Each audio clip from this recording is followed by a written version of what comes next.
29-year-old AGA Model GE, and we've decided to do a little bit of updating on it. One thing we're going to do is replace these inner liners that are kind of beat up and not held in place properly anymore. And similarly down here for these oven doors that are banged up, we're going to replace those on all four of the oven doors. And then we're going to replace this strip right here. This is a cast strip, I think, and we have a new one that is a stamping that's flat. We'll give that a try, and if we don't like it, maybe we'll just repaint this one and put it back, and then some general cleaning. So let's get started. Start out by looking at our inventory of new parts that we got. We got it all from Blake & Bull. So here are the door covers, inside and outside, and then over there for the thin doors for the cool ovens. And then we've got some of this, some new pieces of this insulating rope and silicone seal. And then here is the new stamping that we'll put in place that goes between the two oven pieces. And then here for the hobs is new insulation and the new liners and the new rope. And then we've got fasteners that came along with it too. Let's start on the hobs first. We got to take off this retainer ring.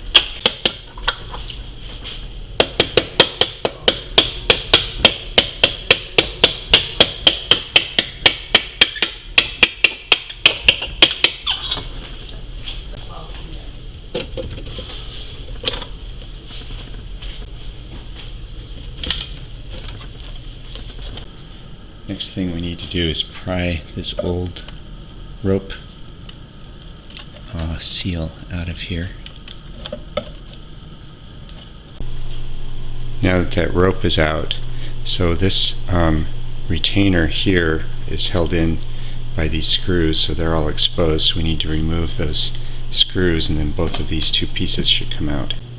Alright, got all the screws out. None of them were frozen with corrosion.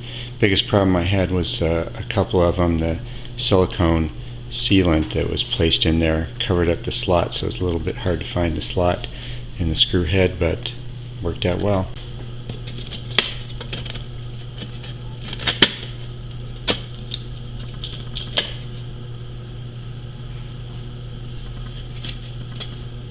Alright.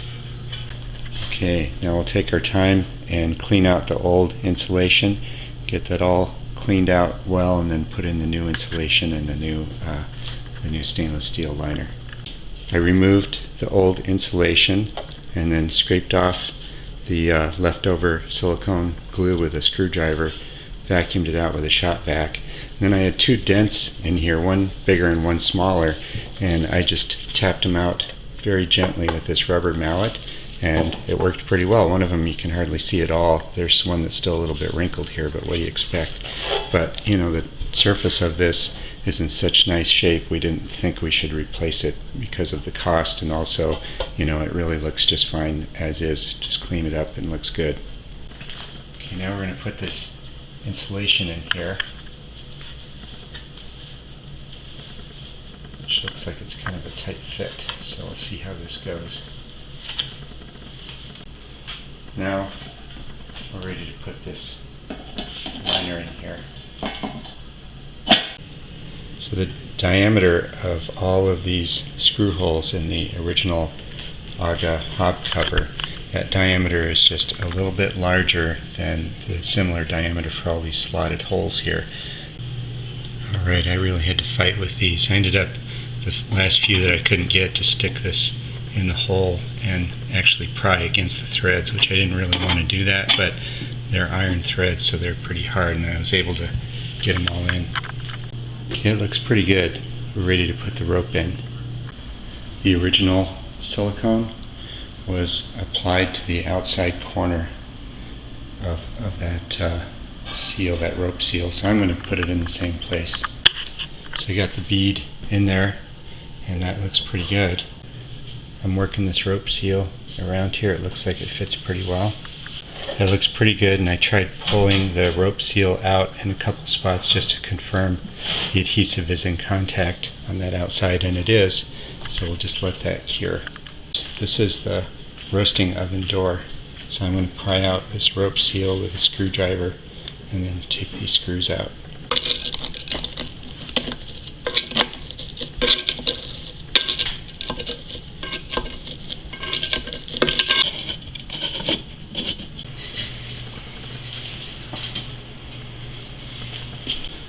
So this oven door is now got the RTV and the insulation cleaned off of it.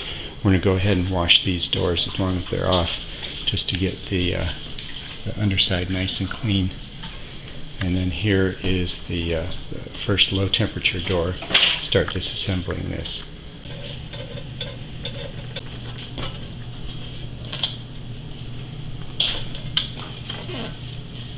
I put some WD-40 in the holes, and now we'll fit the new insulation panel on. Alright, so this is down, and now I've got this set up so this stamping will read right side up. We'll peel this stuff off and then put a hole in there to get ready to put screws in. The new screws are stainless and the old ones are steel, so we'll go with the new screws. So you have to clear a hole through this insulation for the screw. So I'm using a very small Torx head screwdriver to run through here, and when you get to the bottom you can feel the threaded hole and then just open it up like that, and I should be able to get the screw down there.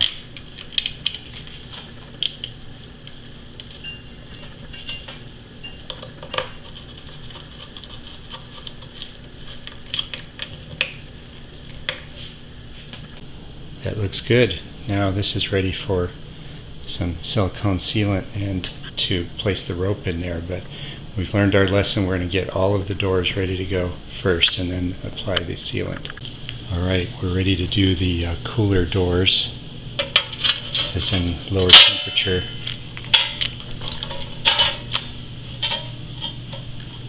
Okay.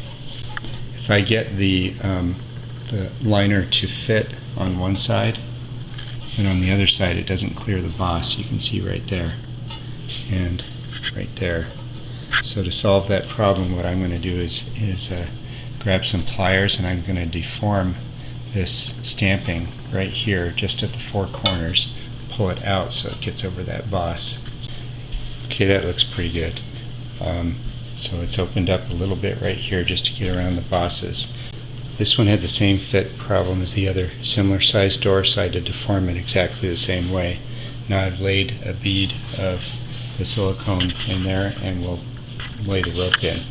This is how I did the rope, is I found the center of the rope, and then I started at the center of the top and then laid one down on one side, gently stretching it as I went, and then have it finish in the middle right here. Do the same thing on the other side and then have them meet in the middle. Seemed to work pretty well. So there's some of this residual plastic, whatever that is, coating inside here, and instead of letting it sit there, I'm going to try to get it out, and it's a little reluctant. So I'm going to use this torch, which is it's a shrink tubing torch, to warm up that tape a little bit and then try to peel it out of there.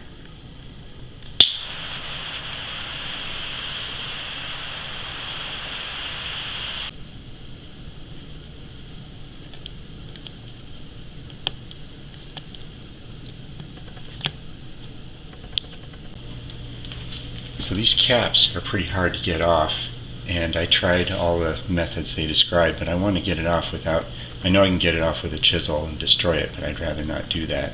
So I thought of a way where if I get a socket that's just a little smaller than that cap, and then I'll get a piece of rubber, a sticky rubber, you know, like a natural rubber or an EPDM. I think that's EPDM. So I will set that on there, and then set the socket on top of it, put a nice strong force on top of here, and then rotate.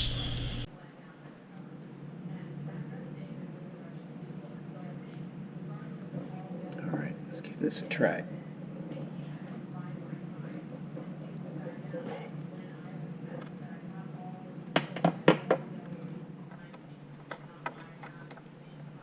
Great. Okay, I'm going to take this nut off now, and that was not tight. and it's spinning easily on the rod, so that's a good thing. Now we need to get these screws out of here. So the main thing we had to do was really clean out the slot that had dirt in it, and once that slot got cleared out, I could get, the great big screwdriver to fit in there. And now we're trying to get these pulled up and get this thing off.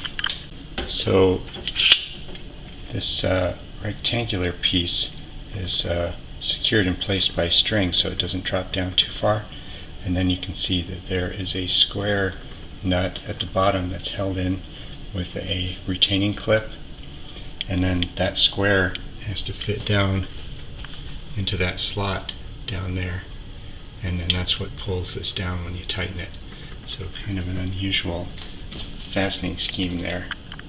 Alright, so we're going to lift it up from the side near the wall first, bring it across and use these as a guide to try to get them over here and rest on top of the countertop here. It wasn't as heavy as we thought it was going to be, so we ended up just picking it up and setting it there on the countertop. Let's talk about insulation. So this is vermiculite, and there's not quite enough in here. When they first assembled this here, they put the ceramic or the rockwool insulation right here instead of vermiculite. So it's a little shy on vermiculite because it's supposed to be filled up to this level. So we've got some spare vermiculite. What we'll do is fill it up to this level and make it flat all the way around. And then here is our ceramic fiber insulation blanket that we're going to lay on top, and we're going to have to cut out holes here and fit it to the sides. And there should be plenty of vermiculite and the ceramic fiber insulation to take care of all this. We'll get all that in place and then put the hob plate back on. Right now we've added vermiculite and leveled it, so it looks like it's now ready for the ceramic fiber blanket. Now we've got the ceramic fiber insulation placed on top of here. Looks pretty good. It's definitely an example of a job that you finally figure out what you're doing right about the time you're done.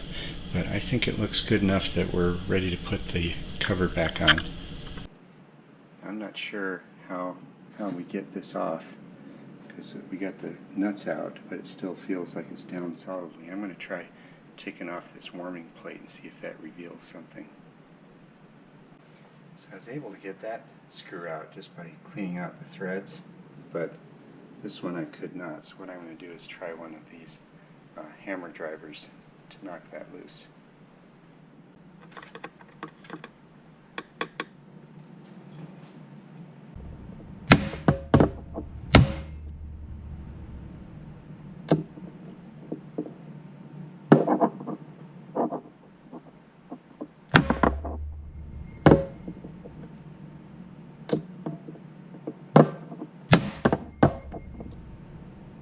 It's turning, yes.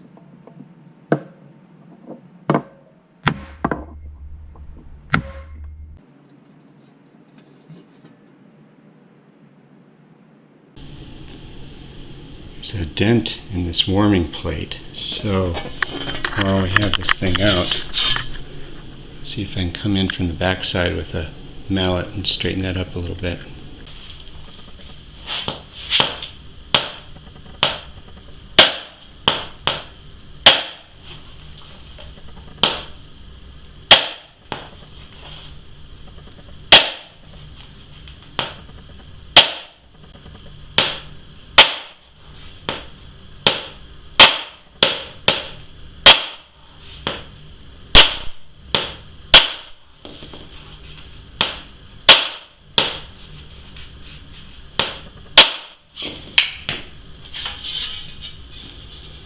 Alright, I think that's as much as I can do.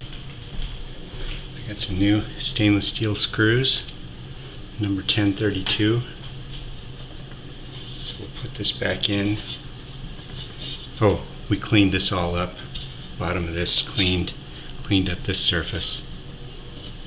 And put a little WD-40 in the screw holes so we can reassemble this now.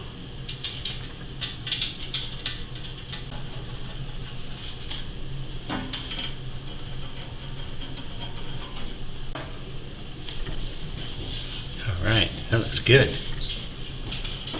So when I took it apart, this stud came out and this one stayed in when I removed it.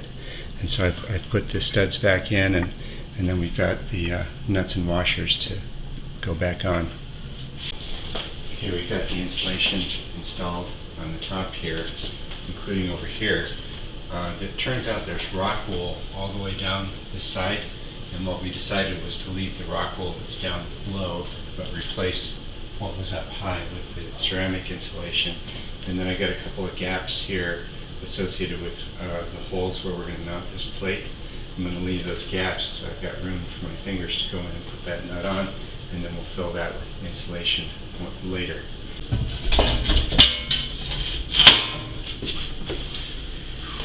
Now you can see that stud hanging down below there. So I put a paper towel around here for two reasons. One, so I don't have to wear gloves around the insulation. And number two, if I drop the nut, it would fall in the paper towel. And then I did the same thing for the back one right there. So now we can start those nuts.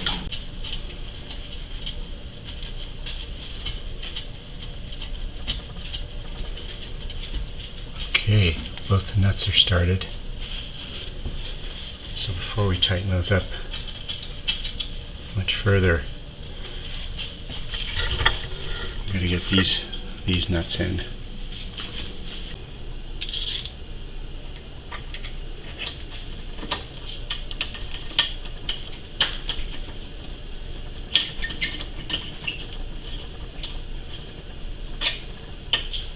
Good.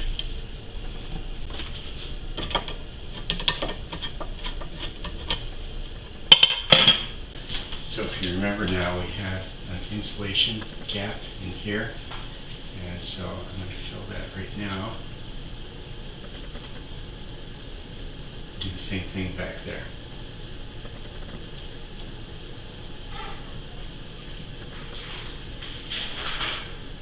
So we've got the two screws there down as firm as I can get them with my hand. I used a 10mm socket and drove it just by hand underneath. You can't really get a wrench in there. And then drove these two screws down. So this thing is all firm. We've got insulation tucked up in there. Lastly is that the fastening system for this strip, the nut has to go underneath that slot and then pull forward. So I pushed the insulation out of the way in those areas so we've got room for that nut to move freely. Okay, it's time to bring the big casting over. So when we bring this over, we have to get the front. There's a slot where these locators have to fit in the front, and then we have to bring them down so that these rods will find their way into the mounting holes. And then lastly, this back here wants to spring back, so the very last thing we'll do is lift up in the back and push this forward and then drop it so it'll fall in slots back there.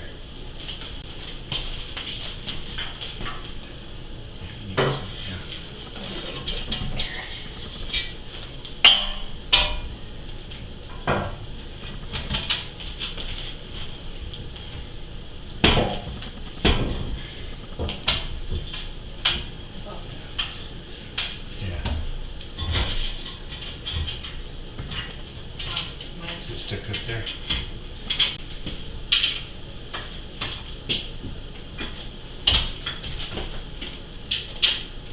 Looks like that went down.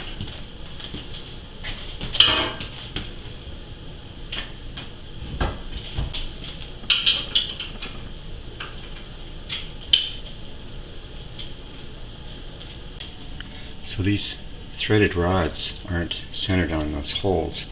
So what I'm going to do is I put a little screwdriver through the nut, and then I can reach down here and pull that to the center and then drop the nut down to start it. So that worked. Now I can run this nut down. So these rings have 4 locators right here that rest on the surface of that casting. So when I put these in, I rotated them around until I feel like I got the best fit all the way around. And then the other thing is tightening these nuts, trying to get it all level, get it flush right here. This structure is pretty stiff in front here and on this side where it mounts, but this is hanging out in the breeze back here. So this is the main one that you have to try to make some adjustment, because to adjust this over here we would have to grind on that surface or move this surface, and I don't feel like pulling this thing up and grinding that anymore. So it is a little bit high right here, but you don't actually even bring the pot all the way back by the hinge. This is the working areas out in the front here, and it's all pretty flush now, so I think we're good to go.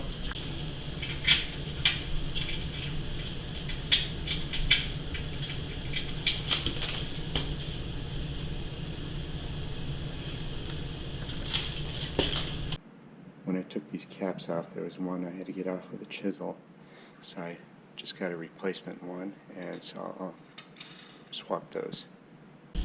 Now we want to put this trim piece back on. So the one on the left is the original one, and it's aluminum, and you can see the paint's pretty beat up, and it's curved. And the new one we have from Blake & Bull is steel, and you can see it's flat and it's narrower than the original one. So we're going to give that one a try. But if it doesn't work out, then we'll either repaint the original one or try to find one that's in the curved, wider form. So we'll see how this goes. So on the right is the original fastening system, and so it had this spacer here that had a clearance hole in it, but it was held in its vertical position by some thread that was tied right here, which I thought was interesting. But that thread had no problem surviving in that relatively high temperature environment. And then you've got the square nut at the bottom, and then there was a retainer placed under here, which I think was a good idea to keep that nut from sliding off the end. So I bought some stainless steel flathead screws. They're just a little bit longer than those, like by a 1/4 inch it looks like. Mine are 3 inch. And then the weights that came from Blake & Bull, or spacers I should say, these ones are threaded, so now you don't need this thread to hold it in place. You just thread it about to where you think it needs to be. Put the nut on with the retainer. Of course you have to do all this after it's placed into the trim. But I want to show you this because it's easier to see without the trim how it's going to work. So first of all, this spacer, you want it set so that when the nut comes down flush, the spacer is preventing this from traveling too far one way or the other. And then the second thing is that this square nut has to fall into that slot right there. And then when you bring it up, now you can turn it, but if you drop it down, the nut will spin with the screw. So what we want to do is bring it up, go down first, bring it forward, all three of them, and then bring it up. And now you have to hold tension on this screw by pulling up on the trim while starting to bring the nut down. So it's going to be a little bit tricky. One more thing I realized is that so this threaded spacer here is going to stay in the same position relative to the nut as you bring it up. And so that's where we should be setting this thing, is at the right height to say that's where I want that thing to be once we've brought it all the way up. So about right there looks pretty good. And that is like a little bit more than 1 inch below the head. Okay, got all 3 screws set up with the threaded spacer, the nut, and then the retainer. And I went ahead and brought it up 1/4 inch, knowing that that was enough space for them to install it the last time. And by the way, we've got no problem with clearance under here. All that's just vermiculite underneath there. Alright, so I've slipped this forward so all of the nuts are in those slots, all 3 of them, and I'm just going to double check that we're all the way forward, each one. And then I got to keep tension on all of these and bring them down.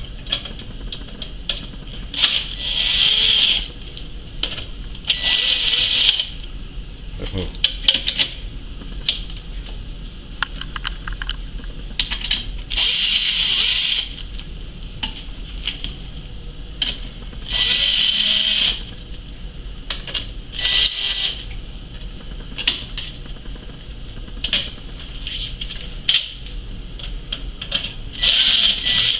the other problem we have is that this is a little bit flapping in the breeze out here, and so I am going to take the thing all the way out and then overbend this at this spot right here so that this thing is trying to stay flush right there, and then try to put it back in exactly the same position it is right now. Okay, got this done. So after taking it out and bending it, now this fits nice and tight right here, and just had to compromise on how to fit that all the way across the length. So I think that'll get the job done. I think we'd prefer that wider aluminum piece, but we'll probably just live with this one. So for these doors now, we got two different kinds of washers here, so we think that we have to put in both, and that it's the one sliding on the other that gives us the low friction. So we've installed those on one of the doors, and we'll go ahead and put it on. Just going to hold these washers on my fingers at the same time as we're dropping this on here.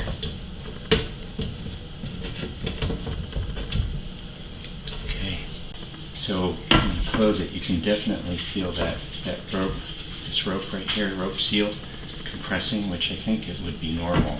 So we both noticed that it makes it feel more like it wants to slide off, but there's still enough of a detent there that when you go like that, it does stay closed.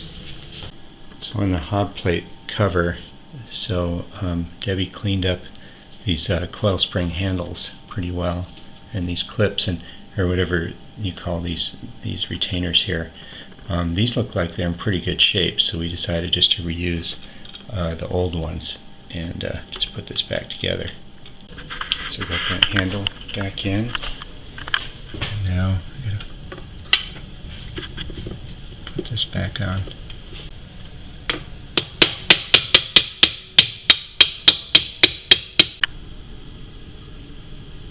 It's got that shaft in there, so now we can put the retainers on.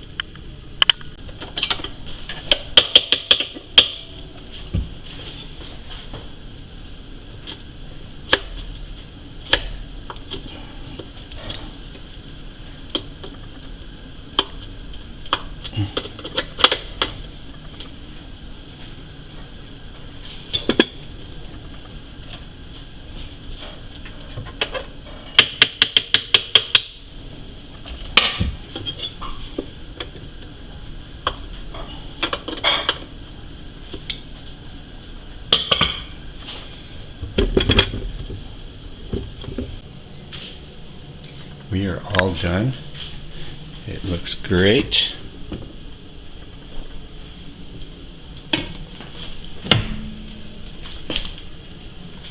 So now I'm going to fire it up and do the normal, slowly warming it up over a couple of days. And so it's Thursday, so hopefully by Saturday we can start cooking again.